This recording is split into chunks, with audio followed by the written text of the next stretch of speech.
Hey, this is James. Welcome back. We're still working on the old green machine here. I haven't posted in a bit because after I got this baby all put back together, which you'll see in another couple of videos, I went and did the vintage motocross race and ended up um, breaking my tibia plateau on my left leg coming off a jump, and the bike went out from underneath me. And so my wife says I need to sell the bikes and stuff.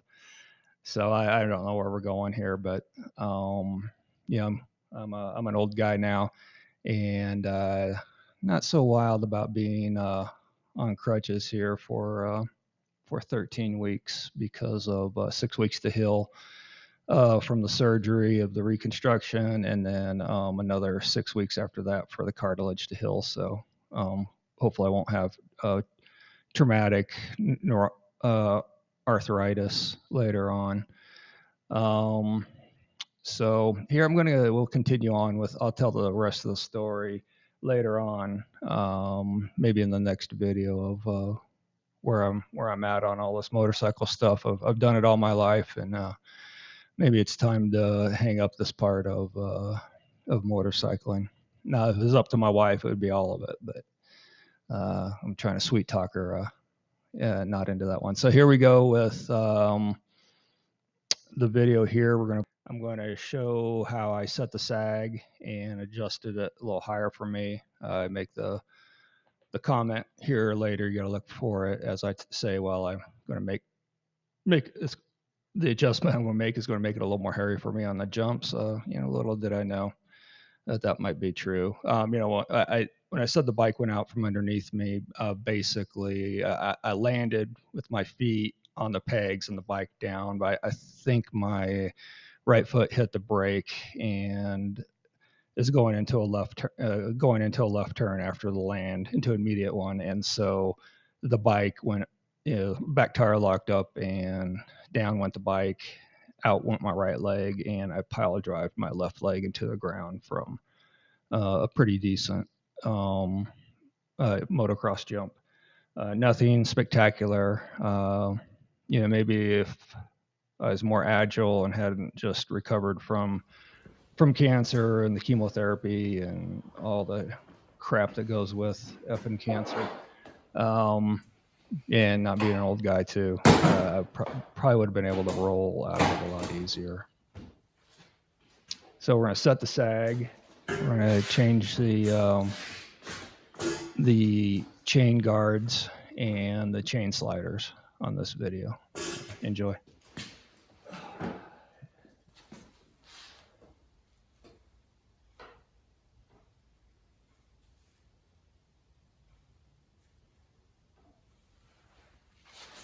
I'm right at 120 millimeters.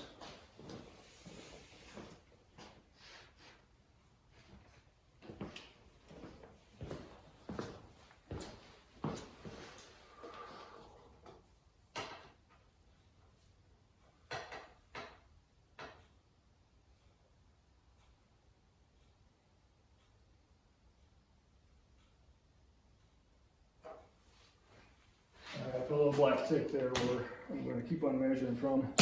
I changed it to 115 millimeters.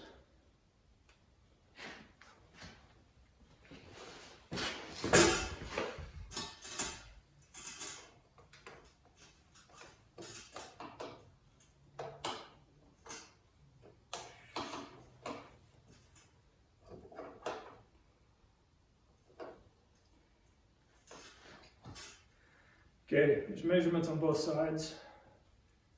So now I held my finger under there, we're at 55. So 150 to 55, we'll do some calculations here. All right, here's the height measurement. This is for an 86 model. I'm gonna look through here, mine may 87. And so on the rear suspension, the distance between kind of the back there should be 25 inches or 636 millimeters, and with a rider it should be basically 100 millimeters, a max 100 millimeters less and no more than. So 536 and 576. Let me figure this out. What we got going down here.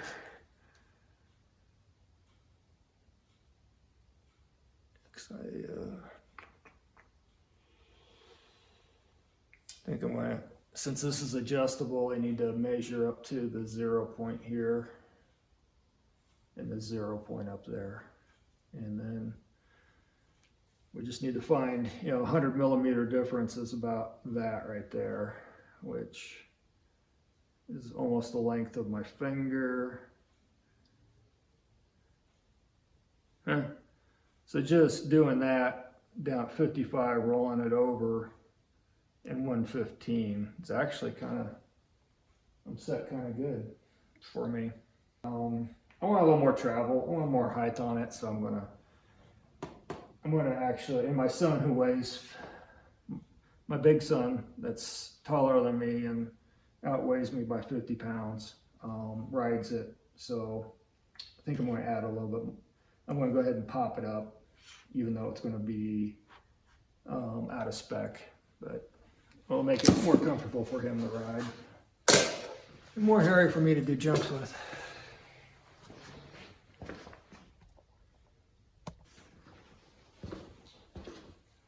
Okay, the locking nut on top was really stuck. I had to go persuasion here. And I'm still having problems getting it. I've adjusted the suspension to give the bike more height, but I'm still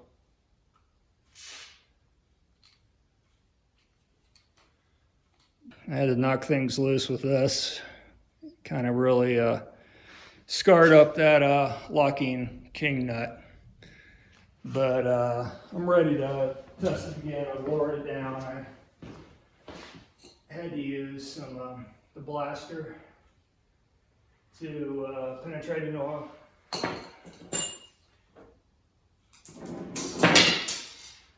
So let's see what we got.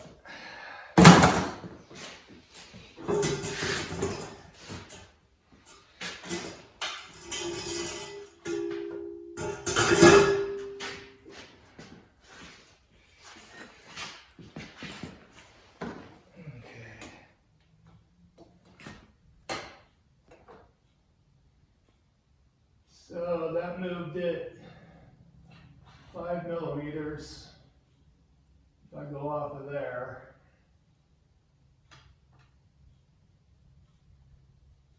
so we're at basically, 13 millimeters. Well, no, 7 millimeters. So 108 on that side. My butt on it.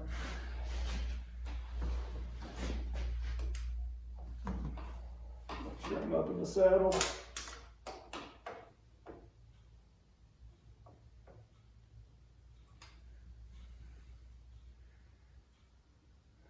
Okay, I'm at 50, so that corresponds. I moved 5 on both, so I'll have to think about this for a little bit. In that segment before I left and came back from Detroit, I was a little discouraged trying to figure out what was going on. Now that I've done some reading, I see what's going on. I did check the air pressure here on the nitrogen, and it is sitting at 17. And the min and max on that guy is 10 and 15, so I'm actually 2 pounds over the max. There we go. You can see right here. So the standard is 12, and the min is 10, max is 15. So we'll need to adjust that. Next thing I'm looking at here, is the adjustment of the preload of the spring that I started messing with and started moving. And I really didn't move it that far. And now that I measured it, you know, I'm at the standard where, you know, where it's delivered from the manufacturer at 122 pounds of preload. And so it looks like, you know, every turn will add 15 pounds to it. So I got a ways to go, because this is probably made for a you know, 150 pound rider, I would assume. So I'm going to keep on cranking here, and we'll measure this out, and figure out how many. Let's see if I can keep track of my turns. It's measuring from this surface, not the king locking nut, but this one here up to there. So right now we're at 4 inches, which is about 103 millimeters. I placed a black Sharpie dot, and I'm going to just position my caliper underneath it, and we can see this is right there is 103 millimeters is the standard, and you see I've gone down a little bit from where it was locked at. And so this thing has probably been sitting at standard ever since it's been around. So we're going to adjust this down. I also put a Sharpie mark on this guy here, and I'm going to start counting, because that will equal 16 pounds each time, and we'll kind of keep track of it that way. And maybe we can count this as a half a turn off of where it was. Probably would. Maybe it's the first turn. All right, I won't bore you with cranking it, but here we go.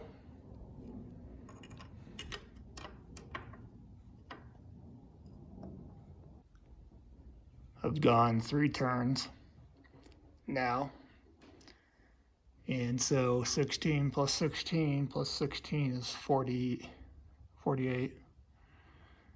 So plus 22, 122 is 160. So I'm going to go another 3 turns, and just to approximate my weight, basically, and then I'll mess around with it from there. I changed my mind. I'm 5 turns from where we started, probably 5.5 or less, but basically 5 times 16 is 80, and the standard value is 122 pounds here. So I'm at 202. That's what I weigh without gear on, and pretty significant change as to what I've been riding it to. And let's see what she looks like.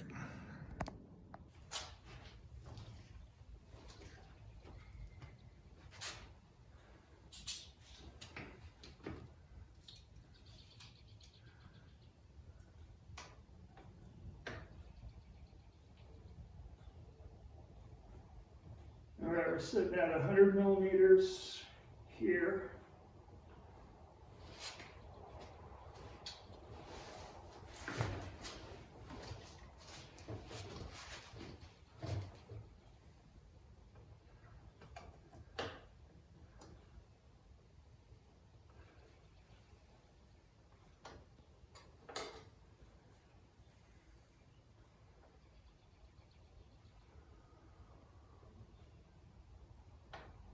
And 10 millimeters here from 0. So I think that should be 90. I've done some ciphering here and remeasuring. So when it's at the rebound with no rider on it, I'm right here at this mark, which says 100 millimeters down from the total length. But if I just measure from here to 100 on there, then I'm at 23.25 inches. Without me on it, I'm at 23 3/4, which is the rider's weight, then when I put myself on the bike, I lose measurement ability on this side here, and it's 35. This is with the new preset, so measuring from here to there. It's 19.5 inches.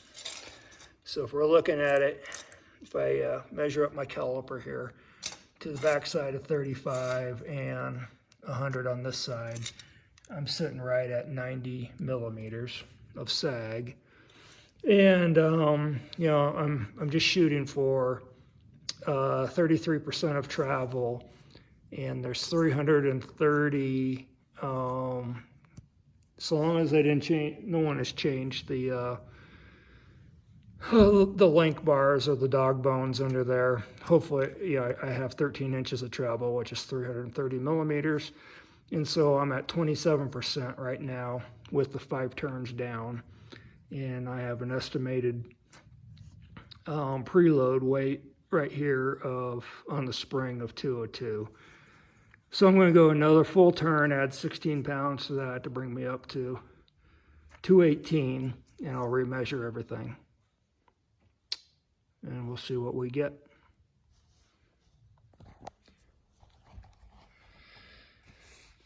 Okay, so I did turn it up and added more pre-compression to preload to it, and then that cut down my that had reduced 10 millimeters of sag down to 80, which is 24%. You know, my target is to have 100 millimeters at 33%. And so I took the turns back out of the 5 to get me down to 202. And then I started tightening up the king nut, and man, that thing just would not move, and I PB bustered it as I was trying to get it down to there. So I was like, okay, well, let's, you know, that was at 27% of travel for the sag. And so then I got it down, that king nut down as far as I could, and then backed up the spring to it off by a turn and a half. So essentially, it gives me 4 turns at 16 pounds off the base. So I have 186 pounds of preload in it, with a with a sag of 98 millimeters, which is a little less than the 33% of travel. So mildly aggressive. And, you know, I did confirm that the bike is near height, at least of an 86. I can't find the specifications of 89. And I measured from there to that part of it right there. And right over here is the dot I've been using to look at the difference between my sag there. But I couldn't find specs for, you know, it's 25 inches for an 86. And, you know, so I don't know if the tie rods, you know, the dog bones links, you know, the link, I guess tie links have been changed for a short rider away from the stock, but I don't know what the if it has been changed or not. So I'm just going with you know, the 330. I don't have it written down anymore. The wheel travel is 330, which is 13 inches, 330 millimeters of wheel travel, and so 33%, 100 millimeters, and I'm at 98 millimeters. Oh, there it is. So let's call that good. I mean, so I guess when I did cut, it's 108, 109 millimeters is what it should be at. So I'm 10 millimeters off, more on the aggressive side of a harder suspension. I'm going to set the rebound dampening and the compression dampening at the middle from what they are set at right now, which everything was set to hard, and then I'll tune from there. All right, got a goodie box. I found a replacement on Partzilla for this piece here. Got a new shifter. eBay had a, it didn't say it was exactly for for my bike. They didn't exactly say it's for my bike, but it looks like it's gonna fit. And the bottom one, so we'll see. Someone had, made one out of there. I found this on Partzilla as well, not sponsored. That's just another tire ring. Here, the chain for this is another chain guard. Let's see what they call it. Chain roller. So you can see this one's pretty hard. So we got that. Let's see, what else did I get? Oh, I got a spoke in the back, and then I forgot what this is for.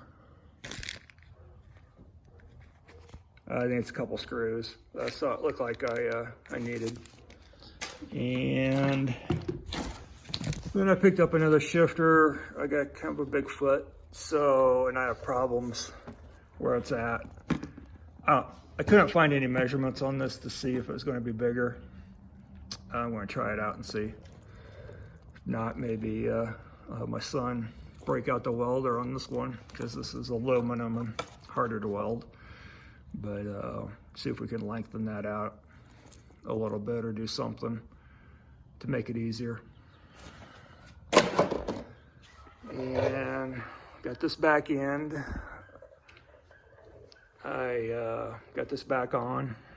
We're gonna make a bracket here in a minute from here to here. And we'll just keep going at it. We'll be done pretty soon. Now I remember why I bought these. Because I knew these were going to be hard to get out. So right now, using the grips to get them out. I'll have to break these off up here to get them out. And so that's why I saw them on the site, so I ordered some new ones. All right, someone did a good job making a chain guard here. They must have smashed this when they're out riding the mountains here. And they just made a real beefy one. Look at that sucker. Well, we can ignore the cutting. I didn't need to do that. It's not gonna hurt. I thought it would go on the outside here when I first test fitted it up. But after you tighten it up, I didn't see that this piece went in, was bent in. And that's why. So it's a taper right through there where my thumb's at. And so we got her tightened up. Keep the old crafty engineered piece just in case this one doesn't work out. Well, that ends it for this segment. I'll be back with another one. The shifter turned out to be really nice improvement for me. Able to get my boot under there and really shift well when I did the shakeout before the weekend before I went to the vintage race. And now these are my new buddies for right now. And as I'm not going to do anything fun for a bit, I got a bunch of backlog of video I can throw out to you. So see you all next time. Bye-bye.